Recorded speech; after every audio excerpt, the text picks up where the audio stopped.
Hello, everyone. Welcome back. Today, one word about the inverse trig functions. So basically understand what they are, the basics, and then also to be able to use the inverse trig functions. So let's take a look on the right.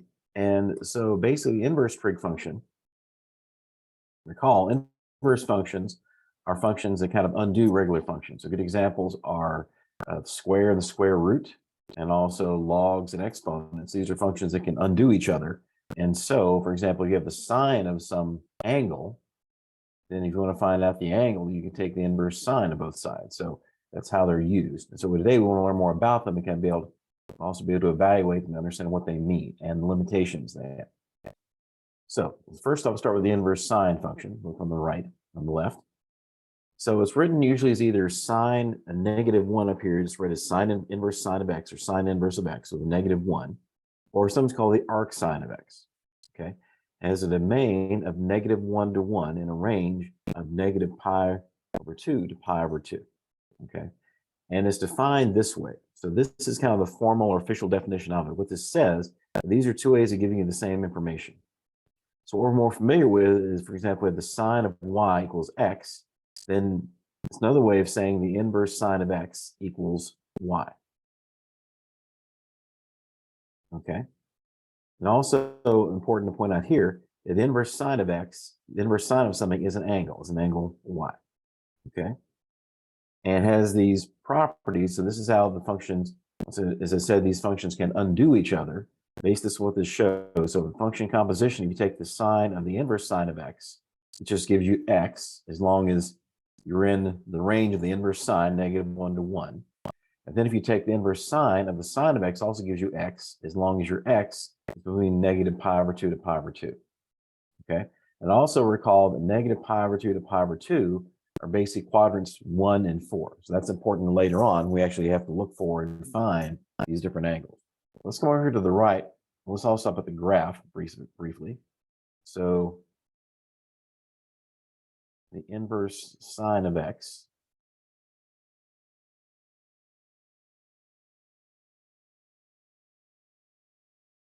the inverse sine function. Actually, let's go to Desmos first and explain it. So go to desmos.com. Now we can graph these. And one thing, make sure we're in radian mode. These are done in radians. Okay. So on a Desmos, go over this wrench that shows your settings. And right here, we're in radian mode. If you want to change the degrees, you just simply go on degrees. Here, we want to stay in radian mode. So make sure you clicked on radians. Then define the inverse trig functions. Click on the keyboard at the bottom, go to functions, and then actually some of the first ones come up, the trig and also the inverse trig functions. Let's graph that. So before we graph it though, let's actually graph, come back over here briefly. Let's graph the sine of x. Okay, so we're familiar with that, of course, that's the sine. Now, if you remember inverse, for a function to have an inverse function, the function has to be 1 to 1. Means it passes what's called the horizontal line test. So if you draw a horizontal line through a function that crosses it more than once, it's not 1 to 1 and therefore can't have an inverse. Now, obviously, sine, actually none of the trig functions are 1 to 1 over their entire domains, over everywhere. But we can take a part that is 1 to 1. So actually, let me zoom in a bit. We're going to take this section, it goes from -pi/2 to pi/2, and that is going to be, we're going to take that section that is 1 to 1, and we're going to use that to create our inverse function. So if you recall, the graph of an inverse function is the graph of the original function flipped over the line y equals x, which is this blue line. So now finally, if we graph the inverse sine,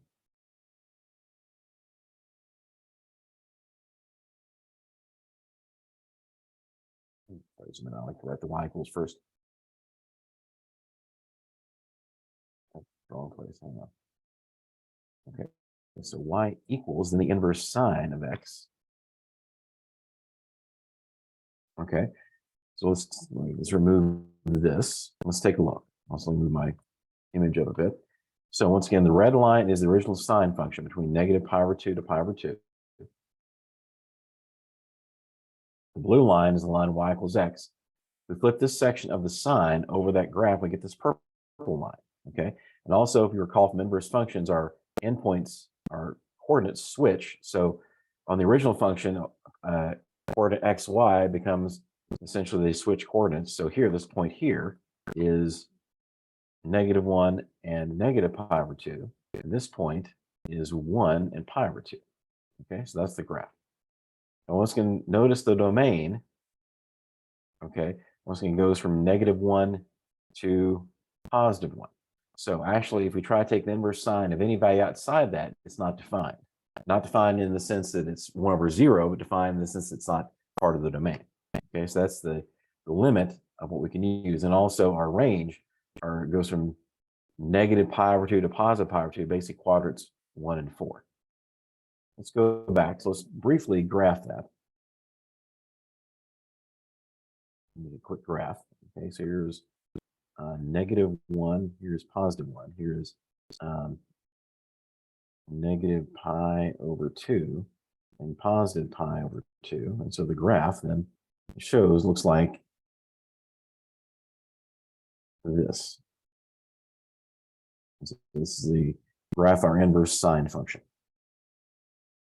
Okay. Now, let's talk about the inverse cosine function. So it's a similar idea.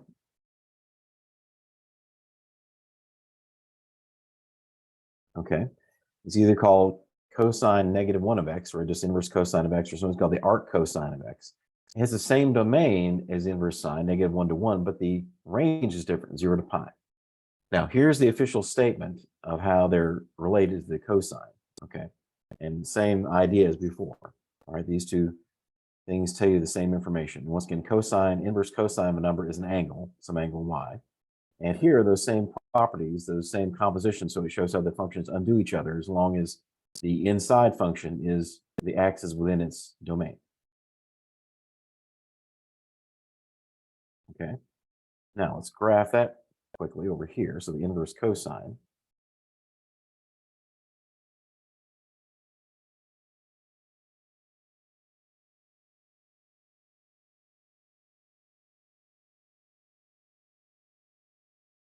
Okay, so let's go back to Desmos also. All right, let's get rid of these two. Now let's graph cosine. So y equals cosine of x. Okay, so the black graph. Now, in this case, we can't use to create inverse function. Once again, to have an inverse function, the original function must be 1 to 1, or part of it must be 1 to 1. So actually, if you try to do the same thing from -π/2 to π/2, we can't, because this part here is not 1 to 1. Okay, so what we do instead is we go from 0 to pi, this section, which is 1 to 1, and we create our inverse function that way. So then, if we graph the inverse function, y equals, let's go define the inverse function, click at the keyboard, then functions, and inverse cosine of x. Then we see it looks a little bit different. Zoom out just a bit. Okay. And so, see this point here is that 0, 1 on the original function is now gone to 1, 0. This point that was at pi -1 is now -1 and pi. Okay, so let's go back and graph that briefly.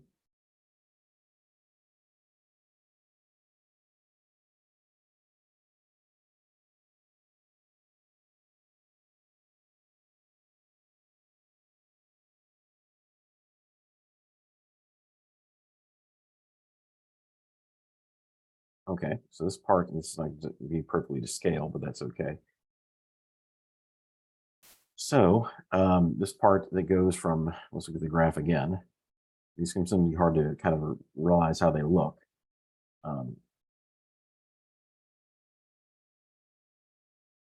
Yes, it's not perfectly going to be to scale, but that's all right. So here, go from 1, 0. It's kind of a widened out view of it. Okay, to -1 and pi, and that is our inverse cosine function. Okay, has the same domain. So to take the inverse cosine of a number, it has to be between -0 and 1, and our output is going to be 0 to pi. So that means our output involves quadrants 1 to 2. Okay, from 0 to pi. All right, and finally the inverse trig function. same ideas, called either the inverse trig with a -1, or sometimes called inverse tangent or arctangent. This one, the domain is all real numbers, which is nice that we don't have to worry about any restrictions on the domain. The output is similar to what it was with inverse sine, except here, -pi/2 to pi/2 are endpoints not included, and we'll explain why not in a moment.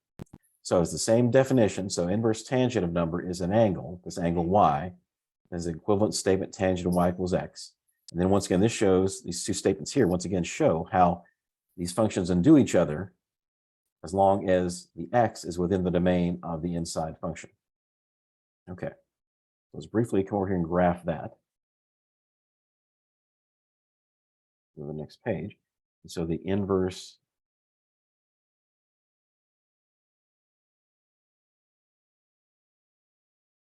tangent. All right, so let's go back to Desmos. It's going to let me delete these. So let's take a look at the tangent.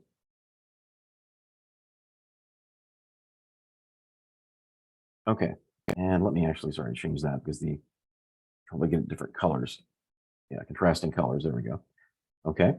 Now, what we're going to do for the inverse tangent is, if you remember, tangent actually has asymptotes at x equals -pi/2 and pi/2. Okay. So we're going to take this section here in blue between those two asymptotes, vertical asymptotes, where that's where tangent's undefined, where cosine equals 0. And we're going to flip that over this green line. So let's actually get rid of these, and then we'll graph it. So here, y equals the inverse tangent of x. What we get then is this function. Okay.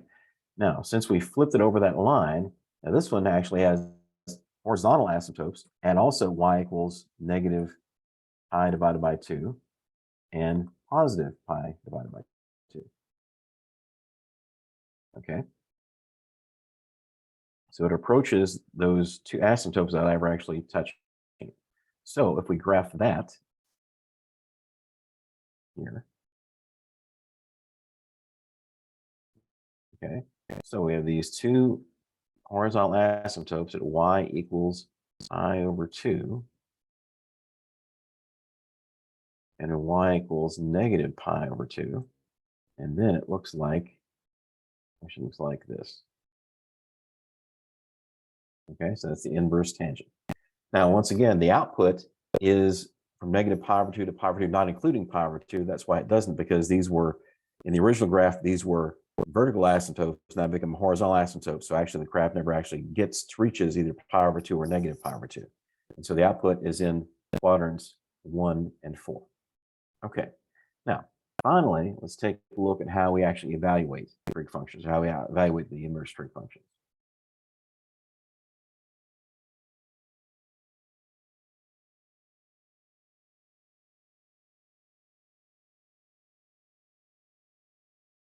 Okay. So here's an example of how an expression we'd have. Something like this. So the sine of -1, the inverse sine of -1. Okay. Now remember, this is an angle. Okay. Anytime we have the inverse trig function of a number, that's actually an angle. The goal is to find the angle. Okay. Let's actually just start with this one, number 1. So let's just do that. So we have the sine, inverse sine of -1. Okay. So what we're going to do then is first, so once again, this is some angle. And so first, I want to say let theta, call it theta x, whatever you want, equals this inverse sine of -1. Calling it theta because that's the way I often call angles. Okay. So now, since this is an inverse sine, I have to remember which quadrants this can be in. So the range of inverse sine is -pi/2, pi/2. So you have to understand the ranges because that, so those are basically quadrants 1 and 4. Okay, that tells us where to look. Okay. And also we're going to use have a copy the unit circle below to help us out with that, help us find the angle. Okay. So basically, if we want to do like a very basic graph of that, okay. So of course here's 0. This is in radians. Here's pi over 2. We write this as 3 pi over 2, but if we think about it going in negative direction, if this is positive pi over 2 in this direction, and down here is negative pi over 2 in this direction, let's get quadrants 1 and 4. So you need to look there. Now, the next thing we also want to do is let's look at our expression again. Theta is equal to inverse sine of -1. So to undo this inverse sine, write this a bit better, undo this, we're going to take the sine of both sides. Okay, if we do that, then we have the sine of theta is equal to the sine of the inverse sine of -1. And since sine and inverse sine are inverses, these cancel each other out, and we're left with the expression the sine of theta is equal to -1. Okay, so what I want to do then is I want to look in quadrants 1 and 4 and find the angle theta that gives us a sine of -1. Remember, on the unit circle, your sine of theta is your y coordinate. So in quadrants 1 and 4, find the y coordinate that gives you -1. Okay, and it's actually right down here at the bottom. Remember, this says 3 pi over 2. Remember, this is actually do this radians. Also need to do this in any negative angle. Okay, because we want to be able to match, because basically these are done negative angles when they're in quadrant 4. Because I also want to match, so if you do this with your calculator, so you get the same answer. Just do this with the calculator, they also give you a result with a negative angle in radians. Okay, but so the answer is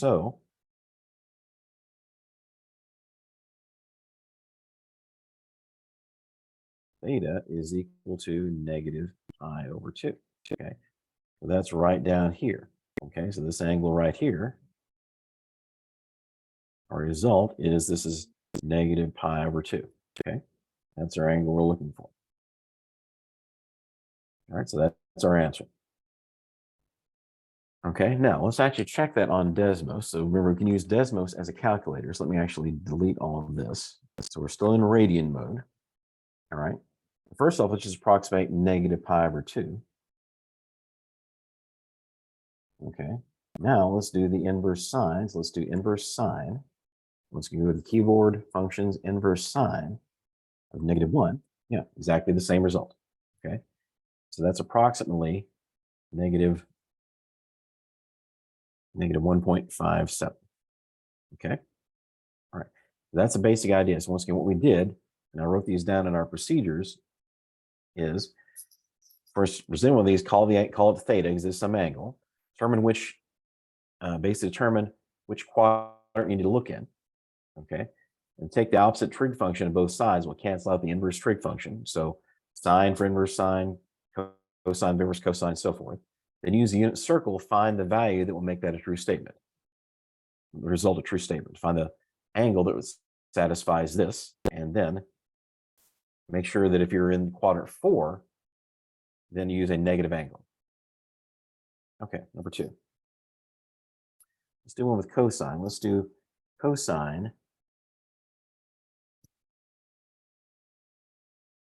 inverse cosine rather of the square root of 2 over 2. Okay, let's remember this is some angle. So we're going to call that angle, let's call it theta. Of course, you can call it whatever you want, but theta is what we often use for angles.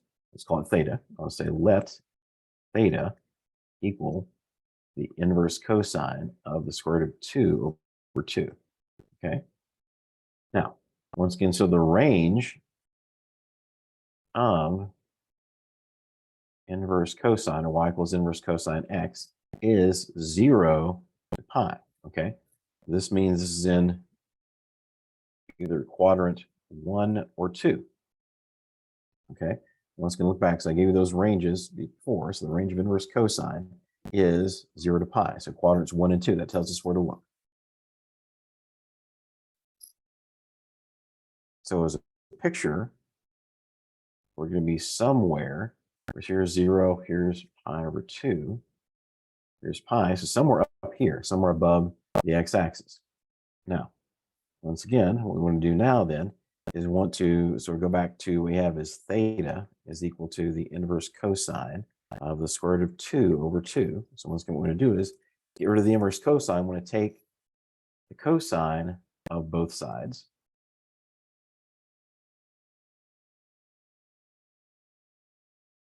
If we do that, that's going to be the cosine of theta is equal to the cosine of the inverse cosine of square root of 2 over 2. Once again, see these are inverses, these cancel out. And we're left with the cosine of theta is equal to the square root of 2 over 2. So now once again, go back to the unit circle. And then look in quadrants 1 and 2 and find cosine, or basically find an x-coordinate that is positive square root of 2 over 2. And if we look, the only one that matches is pi over 4 right here. Okay. So theta is equal to pi over 4. All right, so go back to our picture. Basically, it's right here. So pi over 4 is right here. Not over 2 pi over 4. Okay, so that tells us the angle we're looking for. Once again, we go to Desmos and verify that. Do that. So first approximate pi divided by 4. Okay, got 0.78. So now let's do the inverse cosine.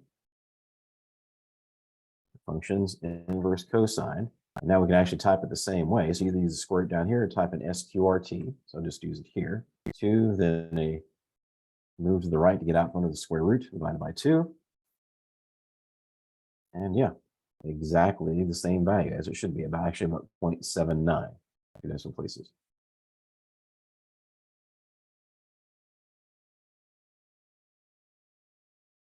All right, these are 0.79 radians. I should make sure that's clear. Back to this one, let's call this one radians as well, because they are radians. In this case, it's not clear. Okay. Sure, I have enough space. All right, let's take a look at our next one. This time, let's do an involving tangent. So the inverse tangent, let's just do -1. Okay. Now, the inverse tangent of -1. So once again, this is some angle. Once again, we're going to let theta equal this, the inverse tangent of -1. Okay, and once again, so the range of the inverse tangent, y equals tangent -1 of x, is negative pi over 2, pi over 2. Remember, the endpoint's not included. And once again, those are in quadrants, so it's in quadrants 1 and 4. Okay, so very similar to what we saw with inverse sine. All right, so in terms of the picture, and once again, we're talking about here's 0, here's pi over 2, and negative pi over 2. So look for some angle within here. All right, so once again, the same thing we're going to do again is we have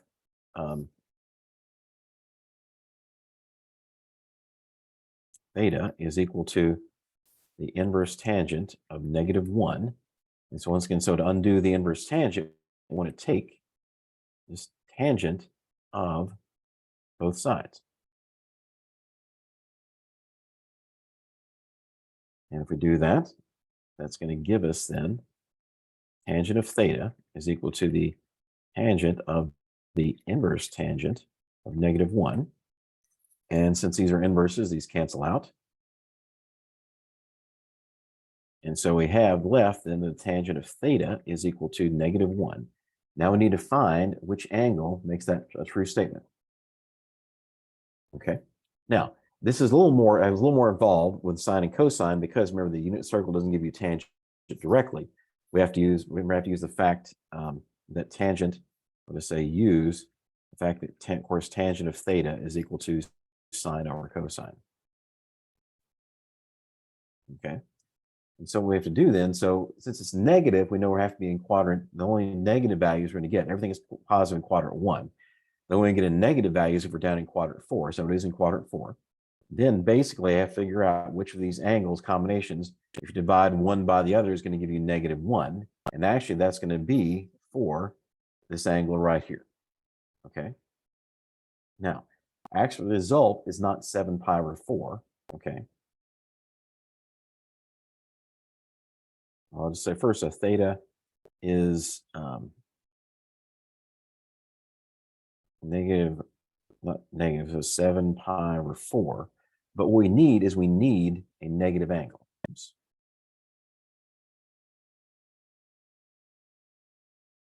We need a negative coterminal angle. So I know how to do that. And I think, did I include that here? Let's see if I did. Nothing. Yeah, actually I mentioned that right here, and somehow that disappeared. We need a negative coterminal angle. Okay, so the way to do that here is that also if the domain of the inverse trig function involves negative angles, okay. Actually, I'm sorry, that shouldn't be the domain, that should be the range. I'm sorry about that. Let me actually correct that while I'm here. The range of the inverse trig function involves negative angles. Make sure your answer is a negative angle. That's where it ends up. Okay, so the way to find that negative coterminal angle is just take the positive angle we got minus 2 pi. So 7 pi over 4 minus 2 pi. Okay, and of course we get a common denominator, 7 pi over 4. Common denominator is 4. Multiply the top and bottom of this by 4. That's going to be 8 pi over 4. And so that's going to be negative pi over 4. So actually our theta is actually negative pi over 4. Okay.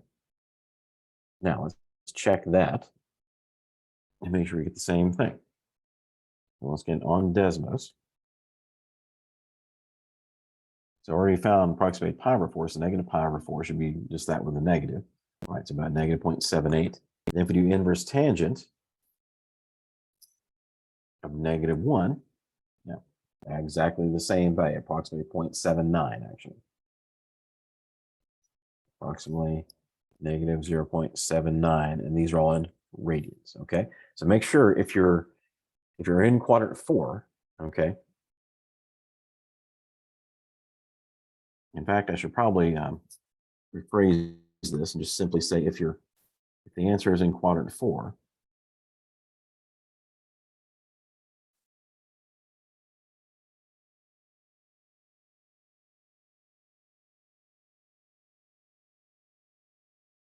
okay, if your answer is in quadrant 4, make sure angle is a negative angle, okay? And we can change it just by subtracting the angle we have, the angle we find on the unit circle from, once again, this, make sure all this makes it clear, this is the unit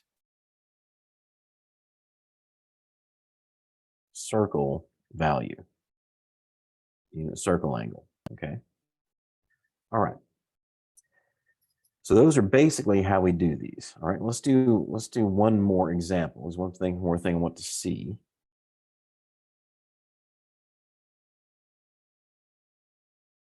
In fact, let's do one more with cosine, maybe a couple more. So number 4, I believe, is number 5.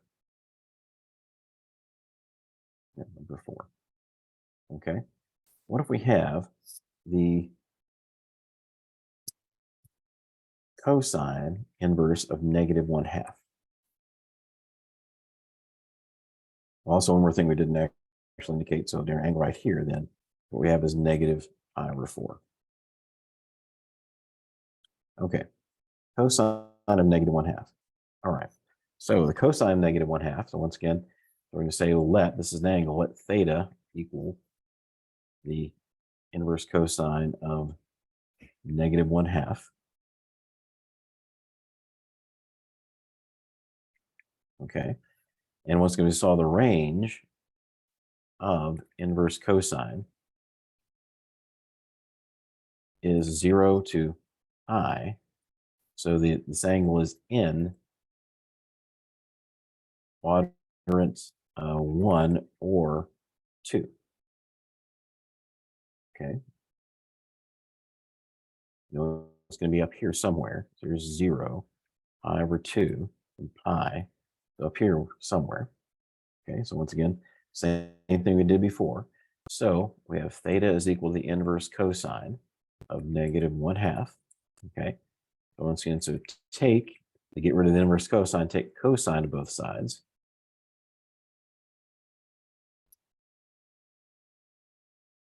And so that's going to be the cosine of theta is equal to the cosine of the inverse cosine, cosine -1 of -1/2. Once again, since these are inverses, these cancel out, and I'm left with the expression cosine of theta is equal to -1/2. Okay. Now once again, let's look at the unit circle. And also, since we know cosine here is negative, it's got to be, we know its general output's got to be either quadrant 1 or 2. But since cosine is negative, we actually know it has to be in this quadrant. So find the x value over here in the unit circle that's -1/2, and that's 2 pi over 3. Okay. So theta is equal to 2 pi over 3 radians. So that's right about here. Okay, and then let's once again double check. Let's approximate that with Desmos, make sure that does work. So let's approximate 2 pi over 3. Also, one more thing I should mention while I'm thinking about it is remember, -pi over 4 is coterminal with 7 pi over 4. If you approximate 7 pi over 4, okay, that's not obviously not the same thing. Now they're related, once again, they're coterminal, but at the same time, if you gave this, if this is your answer, 7 pi over 4, and you plug that in, you get it wrong because it's coterminal. It's not actually correct. It's not actually the negative answer. Okay. So you want to check your answers, you have to have the negative in the quadrant 4. You have to make sure your angle is a negative angle. Okay. So now let's go to this one. So approximate 2 pi over 3. Okay. And then let's do the down here. Let's do the inverse cosine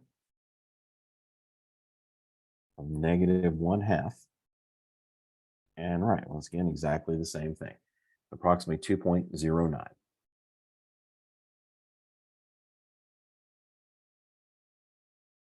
Okay. And actually, one final one, just to make sure you get understanding. This should be number 5. What if you have something like this, inverse sine of 2? Okay. Now, go ahead and mention that actually this would be a problem. Let's just actually plug this in. So you can try this with your calculator or Desmos. If you try and do this, so inverse sine of 2, notice it says undefined. That's because 2 is not in the range of inverse sine or inverse cosine. Okay. So 2, this is, I'll just say, not defined. Since the, I'm sorry, not the domain, since the domain of the inverse sine is -1 to 1. So if you pick a value outside that domain, then it's not going to give you an answer. And when it's undefined or not defined, we don't mean in the sense of it's 1 over 0, just mean not defined as in because of the fact, as we started with, the fact that none of the trig functions are 1 to 1. We have to take parts that are 1 to 1. And so that restricts actually then what values we can actually plug in. Okay, so just keep that in mind. So if you try to do this and rewrite this as a trig function the same way, you get something like sine of theta equals 2, which also is not possible. Okay, so what we learned today are basically essentially the basic details about the inverse trig function, what their graphs look like, how we get their graphs, and also important what their domains and ranges are. We use those to help us find or evaluate the functions. Okay, so then we learned how to evaluate inverse trig functions, and we did that. And also, so that's where that went. So hang on just a second. Let me,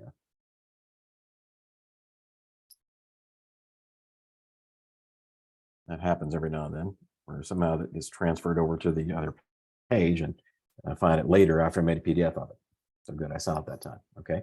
Then we found out how then to evaluate inverse trig functions by realizing the inverse trig function of a number is an angle, and then rewrote that using one of the trig functions as incorporate a more familiar expression for the trig function, then found out using what we know about which quadrant our results can be in, then find the angle from the unit circle. Then approximate to make sure it's actually correct. Thank you. Have a good day.